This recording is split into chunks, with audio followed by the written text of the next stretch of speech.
Good afternoon. It's Thursday, the 13th of October 2016, just after 1 o'clock. Welcome to UK Column News. I'm your host, Brian Gerrish. With me in the studio, Mike Robinson. Well, the weather as reported from Cardiff is dry and overcast, and I think we'll leave it there because that sums up the political situation at the moment, Mike. Yes, although a piece of good news to start off with, because here's Chris Gidmore, and he's saying Happy Local Democracy Week. So this is Local Democracy Week. I realise we're late in reporting it, but since the main feature of today's news is local democracy. Is this man over 14? I'm not sure. Clearly very experienced in the Constitution. Right, so yes, he is Minister for the Constitution. This would be the Constitution which the government says Britain doesn't have, but he's the Minister for it anyway. And he looks like he has huge amounts of venerable experience in constitutional affairs. Yes. Frightening. Yes. So let's move on. Now, we're going to go back a year or two because in July 2015, this man, George Osborne, was the Chancellor of the Exchequer, and he gave his normal budget speech. And he, in the budget speech, there was this little catchphrase, indeed, the sale of government assets this year, 2015, 2016, will deliver the largest privatisation proceeds of all times, higher than the previous record in 1987. Well, when he made that announcement, that piqued my interest, and I tried to find out what did he mean by it. So I wrote to the Treasury, there's the Treasury building, and asked them what did he mean by it. And they basically said, well, have a look at what's publicly available. And so I did. And of course, the list of publicly available privatisations were big ticket items, such as sale of shares in Eurostar, whatever's remaining, the sale of remaining Royal Mail shares, assets held in Lloyds, Royal Bank of Scotland, UK Asset Resolution, which of course used to be the Halifax Bank of Scotland, Student Loans Company, King's Cross Property Developments, these types of things, big ticket items. And the Treasury simply refused to provide any evidence about smaller asset sales, and by that, all the land and buildings which were up for sale for a song to property developers right around the country. It's much too difficult, you see, because the Treasury doesn't seem to keep track of all these little insignificant assets. We're talking multiple millions of pounds, but they're only insignificant. So there's no searchable database, central searchable database of such sales, they said.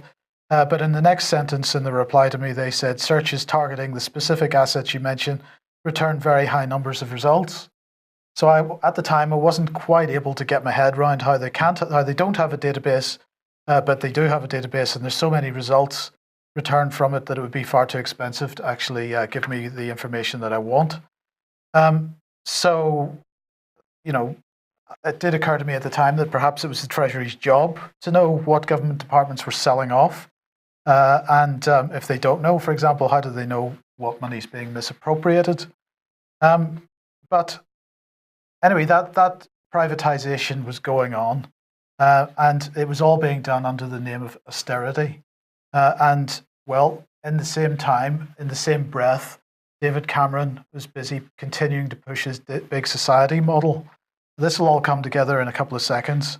But, of course, big society is simply a step forward from the third way, which Tony Blair initiated, 14, yeah. Which demonstrates absolutely that both Cameron and Blair, despite being supposedly on opposite sides of the political fence, were basically pushing the same policy agenda. Now, at the heart of the big society, of course, is the idea of collaboration. Agencies collaborating in order to make sure that, well, they would say that no child that's at risk falls between the cracks, no more baby P incidents. Of course, anybody that's being radicalized is identified as early as possible. And so as a result, we've got programs like MAPPA, which is the Multi-Agency Public Protection Arrangements, or the PREVENT strategy. And these programs bring people working for local authorities, the police, schools, the National Health Service, charities, other non-governmental organisations and civil society organisations. They bring these to get people together in groups where they hold meetings and they basically collaborate. Now, of course, the problem with this is that it may well, they say, allegedly deal with children that aren't identified as being at risk because these agencies are collaborating with each other. But what it actually doesn't do is solve that problem, because these problems continue. What it does do is make sure that when these problems happen, that the cover-up can be very carefully managed, very creatively managed, because everybody's in one place at one time and they can discuss it. There's no independence in the police, for example. So how do you get a proper investigation of some kind of wrongdoing within the bodies themselves if they're all in fact working together? And of course, at the heart, as we said on that slide there, at the heart of the big society is localism, which is, we argue, centralised control at a local level. And an obvious case of this just this week, the fact that fracking in Lancashire has been given the go-ahead by the government. Now, this was a local decision that it should not go ahead. Central government said, no, we can't have local decisions being taken. We're going to make this a centralised decision and override so-called local democracy. This is what's at the heart of the big society and the whole constitutional change agenda that we've been talking about for quite a long time. So collaboration, organisations working together, so far in groups, in meetings, but not necessarily all in the same place. So here's how it all joins together. One public estate. Now, this is the front page of the invitation to apply from April this year. There's a new invitation to apply has gone out in September this year, and it's about to come to its close. But what is this? Well, this is a system that was launched in June 2013, jointly by the Cabinet Office and the Local Government Association. And of course, the whole constitutional change agenda is being driven from the Cabinet Office. It's described as a pioneering initiative, a major plank of government's investment strategy, because government is, quotes, committed to release the value of public sector assets, specifically land and property. So this goes back to Osborne, to his great privatisation, and this is one of the outcomes. It's all being done under the guise of austerity. So what are they doing? Well, they're privatising, they have, basically they're selling off land and buildings, and then they're putting local government, the police, central government, all kinds of government departments all together in one building. So it's not just a case, Brian, of any more collaborating on a project level. They're now going to be based in the same building with the same telephone switchboard, the same financial auditors, all the same infrastructure, and there is no separation of powers in this. The separation of powers completely goes. And just before you comment on this, just to give an impression, 159 councils are now working across 36 partnerships and they're set to join the next phase of the One Public Estate. Partnerships of councils and the wider public sector have been awarded a large amount of money to deliver land and property initiatives. This is now 50% of councils in England, we're talking, as you can see there, huge amounts of money. Local authorities in England hold £225 billion of assets, including 60 billion in property not used for schools or housing.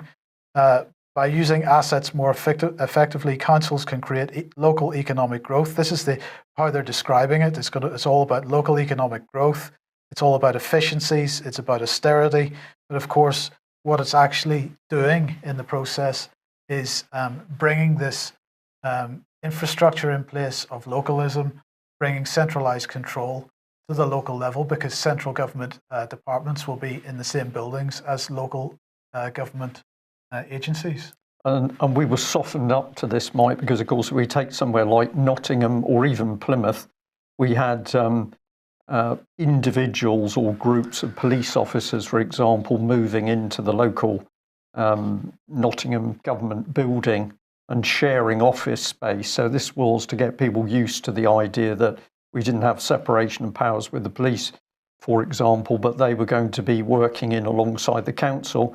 And we had one disgraceful example with Nottingham City Council, where a man who was a police officer was not declaring that to members of the public. So when they were going in to express some unhappiness with the council, they weren't actually talking to a council official, they were talking to a policeman who wasn't declaring who he was. And of course, this opens up all sorts of abuses, from misreporting to bullying and a harassment, because what you say to a council official, you might not say direct to a policeman, depending on the circumstance. So this is very serious stuff. And I think probably we also ought to say that yesterday's news from UK column, at least, was very much on the fact that we've got this constant drive to war. And this is a very emotive subject. People are being drawn to what's happening in Syria, what the rhetoric is against Russia.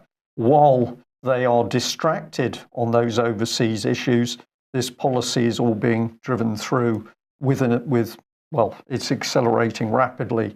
And the other distraction, of course, is Brexit, because this and everything else we're going to be talking about today are all policies which are being driven through whether we're in or out of the European Union. Yeah. So this is what we need to be looking at from a constitutional, a governance point of view. And of course, we shouldn't stop watching what's going on with Russia, because that could end in tears very, very quickly. Yeah. But we should keep an eye on this as well. And I'll just say that somebody in the UK column chat room has said, well, if all of this public infrastructure is being sold off and that's generating a revenue stream, why haven't my taxes gone down? Well, of course, we have no idea who's actually collecting the revenue. Is that going into public sector coffers, or is it going into people's back pockets? We don't know, and the Treasury doesn't seem to know. But we're able to announce today, and we have tweeted out, that we've been told on extremely good authority that everybody within the European Union, so that includes UK, has been allocated a European Union tax code. And the implication is that there is now going to be movement for taxation through the European Union. And of course, one of the principal drivers for that is to pay for the new European military structure. So I think we've got to say, Mike, that David Ellis from Strategic Defence Initiatives has been absolutely spot on with warning about what they're trying to produce with the combined military in the EU. Next step, the EU Treasury. And if you're doing that, you're going to tax people. Yes. Now, at the heart of all this, of course, has been the common purpose with a small c and a small p, and common purpose, the organisation itself. And we've been particularly concerned over the years about their influence in local councils, in national government, and in fact in prisons. Well, this is Novus. Novus Cambria awarded learning and skills contract for HMP Berwyn. Now, this is just the latest. This has just been announced today. This is just the latest of these types of learning and skills contracts going into prisons and allegedly training prisoners. And in what? Well, that's another question. But this one piqued my interest.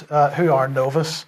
Well, Novus are, this is what they are. They are part of the Manchester College Group, TNE Group, trading as Manchester, they are trading as of Manchester College. And who is Manchester College? Well, here they are. This is one of their campuses, Northenden campus. They are a huge organisation with 100 locations across the country. Absolutely huge private educational establishment. Well, this is Northenden campus. And why are we interested in that? Well, indeed, here is Common Purpose Manchester, and they are in fact based at Northenden campus of the Manchester College. So what we have here, Brian, is more evidence of common purpose ideology, shall we say, being pumped directly into prisons, into prisoners' minds. What is the likely outcome of that? The likely outcome of that, Mike, is that we're going to have prisoners who are not trained. We're going to have prisoners who are reframed. They're going to have an extraordinary belief in their own ability. And these people, with assuming they're not reformed, and we could have a discussion about whether that will happen or not, but these people will then be moved through and allocated leadership positions in society. So you'll have people from a variety of criminal backgrounds. It might be common theft or it might be child abuse, but these people will be reframed in a political agenda and then brought across into society. We're going to have just a break, as it were, for some adverts, but after that we're going to be looking in detail at how this system works. So the key to it is not to think in terms of common purpose training, although that is still going on. The key is to think in terms of mental reframing.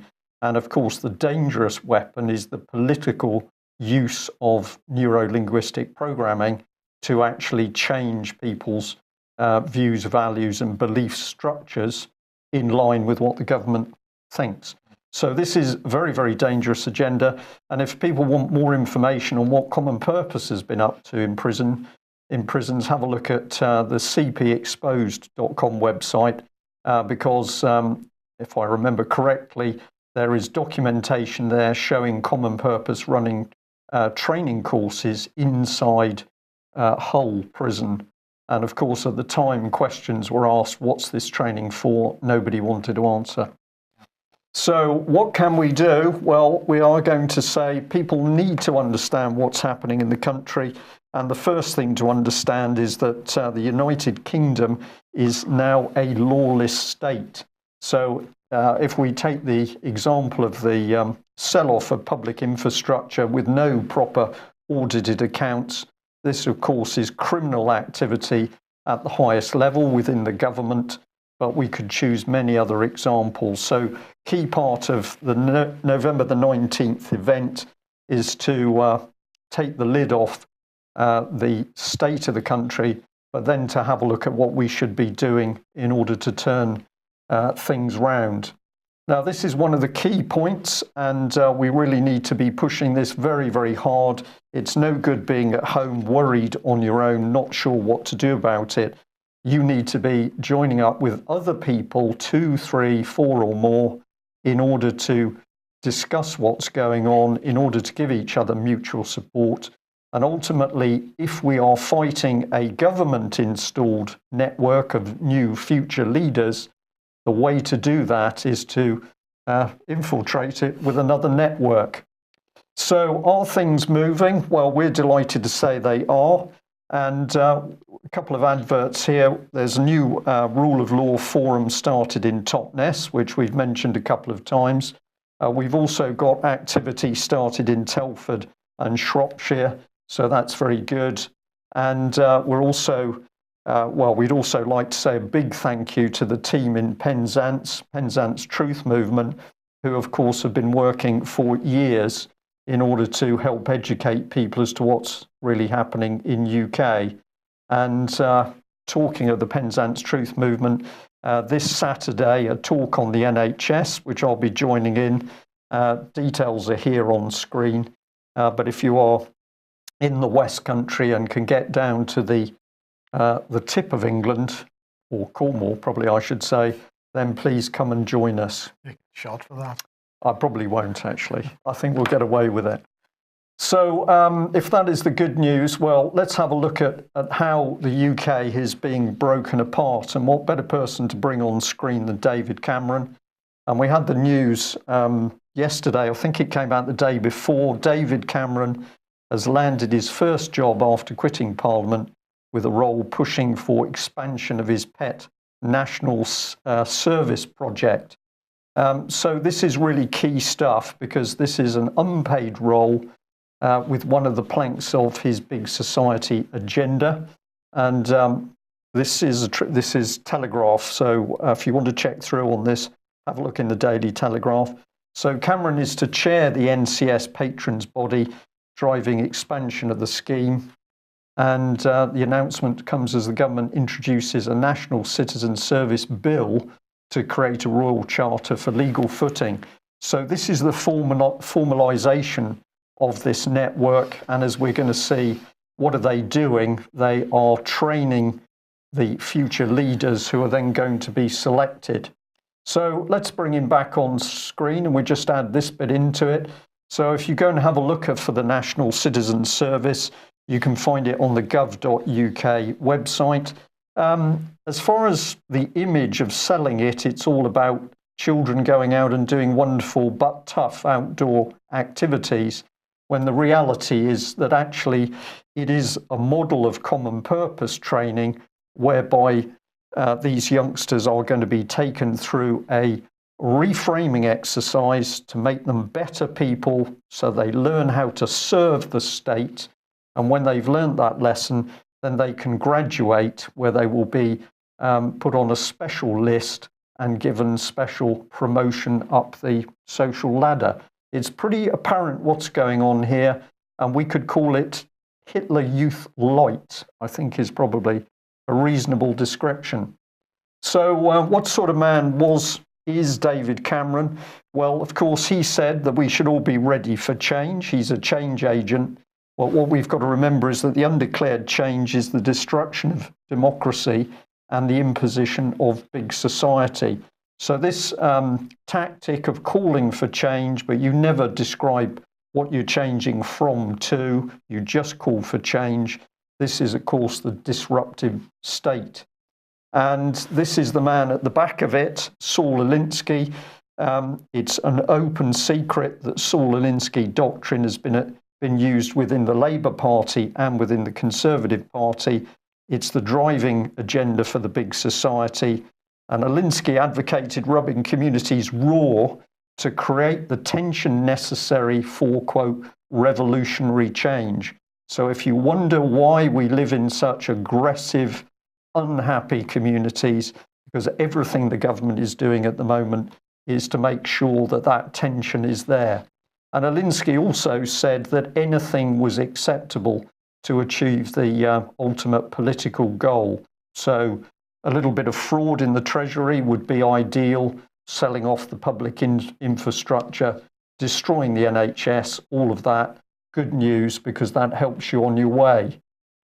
And I think we're allowed to say, Mike, that we have warned and warned what's going on. So this is one of the UK column articles back in March 2012, when we said we're faced with domestic terrorists in suits, and their agenda was to destroy Britain and all those who regard themselves as British. Perhaps I'll just add to that, don't be fooled by the statement of British. It doesn't matter what colour you are, what religion you are, if you are not adhering to the new political policy, the government is going to be out to get you. And we suggested the correct approach was to get rid of them. And we're warning, of course, that these people don't have to look like sort of armed revolutionaries. Most of them are white males in smart suits who do the dirty deals from inside their offices. It's quite creepy, Mike, isn't it? When you see these people's picture together, there's just something about them. Yeah, so we got Cameron and Osborne and Clegg, and who's that? Who's the fat man in the centre? William Hague. Mr. Pickles will be coming on. Be coming on to. So these are the usual suspects, and if we're talking localism and big society, it is these 9 people that really were at the heart of it, and continue to be so. Yeah, indeed. And before we just go on to the next part, let's just remind ourselves that everything here is around profit and capitalism. And if you haven't come across the Henry Jackson Society, that is a very good place to start. We just chose this as one article where people are meeting behind closed doors with the McKinsey Institute, for example, and the Rothschilds, in order to say, we need to improve the way that capitalism is working. And there's the statement towards a more inclusive capitalism. If you're going to make everything under that system, we've got to sell off, of course, all the public infrastructure, which is what's happening. So for those of a weak disposition, look away, because here he is. And what did Eric Pickles say publicly? He said, I know I look like an unlikely revolutionary, but the revolution starts here. And this, of course, Mike, is exactly what we're now starting to see. But this is a revolution by subversion. And part of his comment went on, we're going to shake up the balance of power in this country. We're going to change the nature of the Constitution. Remarkable coincidence that that's happening. Be in no doubt about our commitment to localism. So we'll just get the right terms in here, because to change the Constitution by subversion is treason. And this is the man who's been at the heart of that. Indeed. Well, I'll just pause because it's all been there in the public arena. So let's have a look at how they've put this together. This was the UK column's exposure in 2013, exposing the big lie of Big Society. And in that diagram, we did our best to show all of the key elements of David Cameron's Big Society. But let's remember that everything is based on the Marxist Saul Alinsky, the man who says anything goes in your drive to create his new society. So these are the elements, but of course you need money. So we've got Big Society capital formed on the right. And who's involved? Reliable, honest banks like HSBC, Mike. Just the people to take over a bit of public infrastructure. HSBC, Barclays, Lloyds, RBS, all the best, highest quality bankers available. All the best bankers brought in to help us build a better society. Then we had this commission for the compact, and people really need to read some of this documentation, people signing up to be part of the compact. And what have we got? Community empowerment, national citizen service pilots, there we are, opening up public services, privatisation, community first fund, building the third sector, and a social investment market. So if we just come up through so we can see, we've labelled a bit of it there, creeping state legislation and doctrine to control our lives. And if we come up a bit more, we've got on the left, if I can just mark that, here we are. Here's the National Citizen Service, now to be driven by David Cameron. And at the time we went to print here, excuse me, they were talking about having 90,000 young people trained as future leaders. And those young people would then be selected to go through a fast track into positions of power in government. It's all democratic, open, Mike? Absolutely, yeah. Yeah. And we'd labelled it quite correctly, the big lie. Now, if you doubt this is going on, let's jump back to the Telegraph, which had an article in 2008 saying that children aged 8 were being enlisted as council snoopers. So the children were recruited and trained by a number of councils to report on environmental offences, such as putting out the wrong rubbish, dropping litter, etc. Did Hitler use children that young? Yes, he did. He did, Mike, actually. If you go through and you have a look at how Hitler Youth got off the ground and the fact that they then started to say it'd be better if we bred our own children, they certainly started young.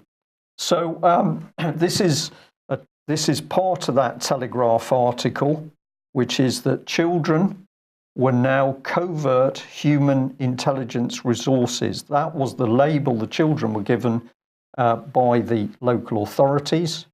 And there was some pretty powerful comment from this gentleman, Matthew Sinclair, from the Taxpayers Alliance. He said in that article, recruitment of children is downright sinister. We're deeply troubled by these developments. They're straight out of the Stasi copybook. There is a combination of ever stricter rules and even more draconian attempts to control people. So we're going back 2008, and this man at least was clearly seeing the danger of what's being proposed. So how can we take this through and bring it up to date? Well, thank you very much to John Galloway, who emailed this through to us. He said, are you aware of Uprising? Which we weren't. And what's it got to say? Well, this is part of the website, obviously, supporters and partners. But I thought, Mike, you'd be pleased to see our old friend Common Purpose well up on the sheet. And I encourage people to go to this website and have a look at these very strange third sector charity partners with weird names, but they're all about training our young people. And there we have another university involved, the University of Birmingham. So uprising sounds as though somebody is driving a subversive agenda. Who would that be? Well, if you're going to have a little look on the website, there's a very nice photograph of a lot of the graduates, and they say this: Uprising is a UK-wide youth leadership development organisation. Our mission is to open pathways to power for talented young people from diverse and underrepresented backgrounds. We equip them with the knowledge, network, skills and confidence to fulfil their leadership potential, find new opportunities and transform the world around them through social action. Well, of course, in the background was none other than Mr. Cameron. He's now working for an uprising, and the founding patrons of this wonderful organisation surprisingly include David Cameron, Nick Clegg and Ed Miliband.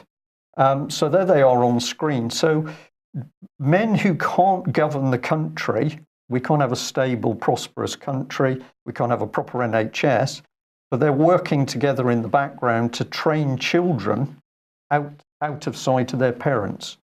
This is pretty creepy stuff, to use some simplistic language. If you have someone who is, if you're being kindest to him, is an incompetent leader, and he is then training the next generation of leaders, what do you get? Well, you're going to get mayhem, is what you're going to get. But we can follow this through, because let's bring that lovely picture on screen again. If you have a little look through the website, you will find this document written by Demos, the old friends of Common Purpose.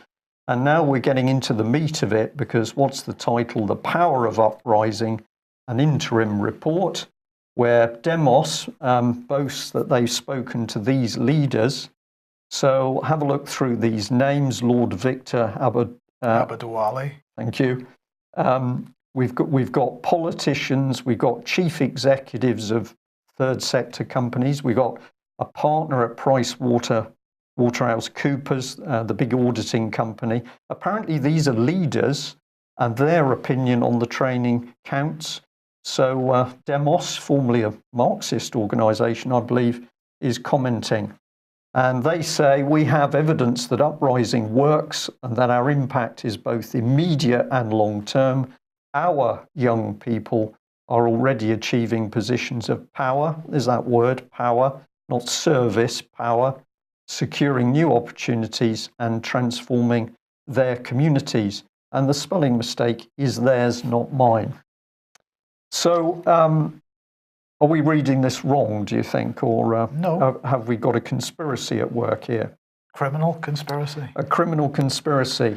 Well, we were told, the man who told us was, of course, Tony Blair. He said in the year 2000 that he had a vision of a new Britain, and central to the vision was the creation of a new class, a new elite placed in positions of authority who will propagate the new spirit of the age and spread the principles of the third way. That's Alinskyite talk across Britain. So Tony Blair knew it was coming. And if we have a look at our old friend Julia Middleton from Common Purpose, she said in 2007, I know that in Downing Street, they're always wondering whether people have sufficient guile to be brought into a coalition the government is building. How do you think they will be using the word guile here? Well, in a subversive way. Yeah, it's a devious term, isn't it? It's slightly devious. Are you devious enough to be part of our coalition? Why would Julia Middleton be privy to what the government is discussing? Well, of course, she was having closed-door meetings, or Sir David Bell of Common Purpose was having the closed-door meetings with Francis Maude. And in those meetings, they discussed training the top 200 civil servants in the ideology of Common Purpose. So we've got current leaders in civil service trained, we've got business leaders trained, we've got the next generation coming up. being trained. We've got prisoners being trained by Common Purpose. Yeah. Does that leave anyone? Well, the aim is that nobody's going to be left out, which is why we have Every Child Matters, for example. Nobody's to be left out of that system. But the bad news is if the government can't train you to the ideology the government wants, then you're going to have to be probably euthanized. Okay, well, this has all been about localism, how localism's coming about. Let's move on a little bit from this because, of course, while all this is going on at the same time, we're continuing to see elected mayors and the pressure for elected mayors, which is more of a global agenda. We'll come on to that in a second. This is a referendum taking place in Guildford today on whether Guildford should have an elected mayor. Of course, Guildford is, what is a combined authority, I think it is, Guildford County Council, Guildford Borough Council, sorry, which means that they allegedly have a leader who's an elected councillor. He's chosen by a vote of the other elected councillors, and they have an executive, and the councillors are supposed to hold the executive to account. But that's going to be replaced with what's effectively a chief executive, I suppose, is a better term rather than mayor, because he will be the great leader, the great policy setter, the great agenda setter, and he will bring the council forward, and he will have he will choose what's the word? A cabinet, his team, yes, yeah. Exactly. His team, he will choose them and move on. Well, we have been warning about this particular aspect of this agenda for quite some time, and of course, most recently in a couple of articles discussing the Global Parliament of Mayors. This article is on the front page of the website, down near the bottom, if you want to go and have a look at it. But just to take a couple of points out of this, what is this global movement about? It is a global movement. They're talking about glocalism, not localism, but glocalism. And this is, again, centralized control, not at the national level taken to the local level, but we're talking about global centralized control taken to the local level. So what they're aiming for is a planet ruled by cities, which represents a new paradigm of global governance, of democratic localism rather than top-down imposition, of horizontalism rather than hierarchy. That's how they describe it, but of course, that's not quite how it is in practice. And of course, they're talking about interdependence rather than outworn ideologies of national independence. The foundation for this new world are being erected now. And they go on to say, you know, the drive towards elected UK mayors represents the rising tide of the benign-sounding global governance model. This is a UN-imposed dictatorship masquerading as part of our national democracy. As we've consistently pointed out, co-conspirators include those trained by pseudo-education, political charity, Common Purpose. The future role of mayors will be to protect the global interests dictated by the UN Agenda 2030. Which is Agenda 21 on steroids. And that's really taking it to the next step. That's where it ends up. Right, what's interesting with this is I think that UK Column has consistently been well ahead of the game in talking about what's happening.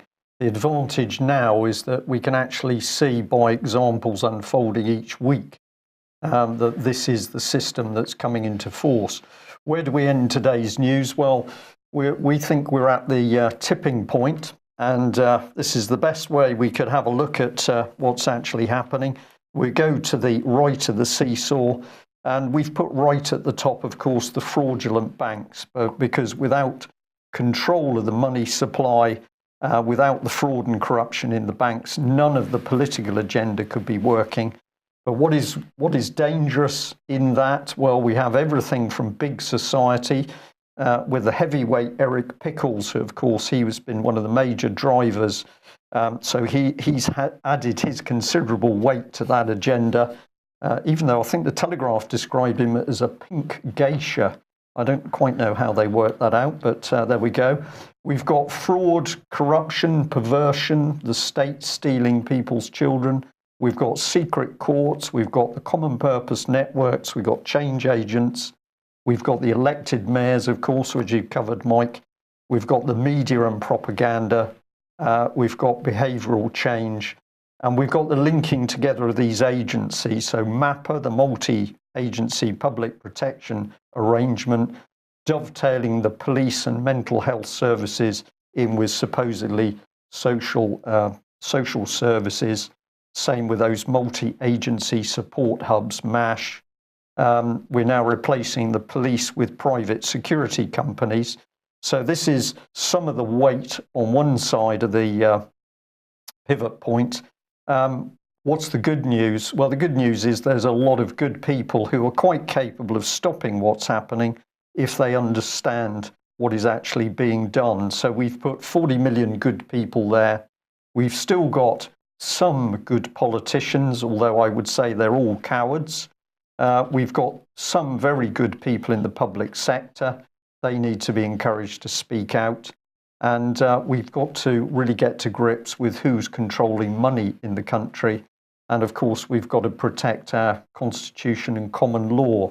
So the tipping points on screen, we've probably got democracy and freedom on one side, but what we can safely say is on the other side, there's corporate fascism ready to go. And I think probably in today's news, we've taken our audience about as close to the picture as to what's happening as we can. So we're on a knife edge. What does it depend on? It depends on all of us to stand up and be counted, to speak out, and ultimately, of course, to stop what's happening everywhere we discover it. Okay, well, that brings us to the end of today's news. We will be back at 1 o'clock tomorrow. If you're not signed up as a subscriber to UK Column, perhaps you consider doing that. We do need your support to keep doing what we're doing. Thanks for joining us. Bye-bye. Bye-bye.